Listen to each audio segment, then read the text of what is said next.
Hello दोस्तों, जय हिंद। मैं एडवोकेट शाह फैजल एक बार फिर आपके सामने सिटीजन जुडिशल क्लासेस से।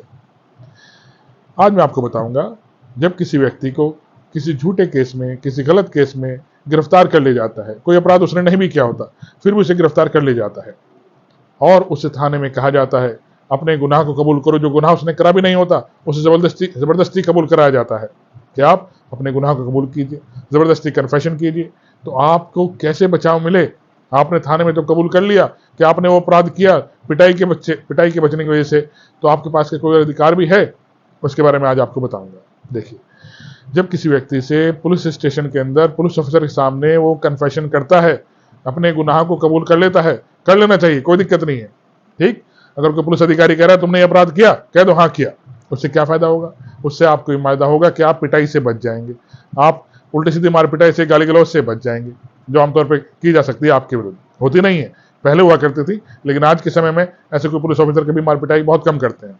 लेकिन फिर भी आपको अगर मार पिटाई से बचना है तो आप जो पुलिस ऑफिसर कह रहा है उसे स्वीकार कर लीजिए, कोई दिक्कत नहीं है इस बारे में। और अगर स्वीकार कब करेंगे? और अगर वो कन्फेशन, जो स्वीकृति कोई मजिस्ट्रेट भी है वहां पर मौजूद है, तब भी कर सकते हैं आप, कोई दिक्कत नहीं है। फिर भी आपको बताऊंगा आज आपको इसी बारे में। देखिए, एविडेंस एक्ट 1872 के सेक्शन 25 हमें बताता है कि कोई संस्वीकृति, कोई गुनाह को कबूल करना, कोई कन्फेशन आप किसी पुलिस ऑफिसर के सामने करते हैं तो उस कन्फेशन की कोई रेलिवेंसी नहीं होती। सेक्शन 26 अगला सेक्शन जो हमें बताता है, कोई कन्फेशन अगर पुलिस कस्टडी में मजिस्ट्रेट के सामने किया जाता है तो उसकी रेलिवेंसी होती है।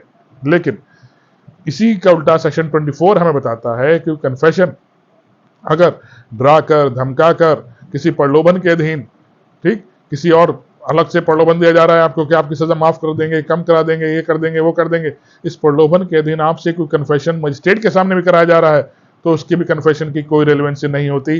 अब वो प्रूव, जब वो एविडेंस मजिस्ट्रेट के सामने लाया जाएगा, जो इन्वेस्टिगेशन का पूरा प्रोसीजर मजिस्ट्रेट के सामने लाया जाएगा, पुलिस ऑफिसर कहेगा हमारे सामने इसने कन्फेशन किया, उस कन्फेशन की कोई रिलेवेंसी नहीं होती। अगर आप कह दें मजिस्ट्रेट से सर ये मुझसे डरा कर, धमका कर, कुछ प्रेरणा देकर मुझसे लिया गया था कन्फेशन। समझाया दोस्तों?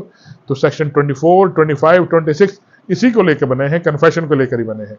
कोई कन्फेशन भले ही मजिस्ट्रेट के सामने क्यों ना किया गया हो, लेकिन आप अगर मजिस्ट्रेट न्यायालय के सामने प्रूव कर दें सर जो कन्फेशन मुझसे कराया गया वो जबरदस्ती कराया गया, प्रलोभन देकर कराया गया और मैंने ये अपराध नहीं कर रखा है, तो आप बाइज्जत बरी होंगे। ठीक दोस्तों, आशा करता हूं आपको समझ में आया होगा। मिलता हूं अगली वीडियो में। धन्यवाद। जय हिंद।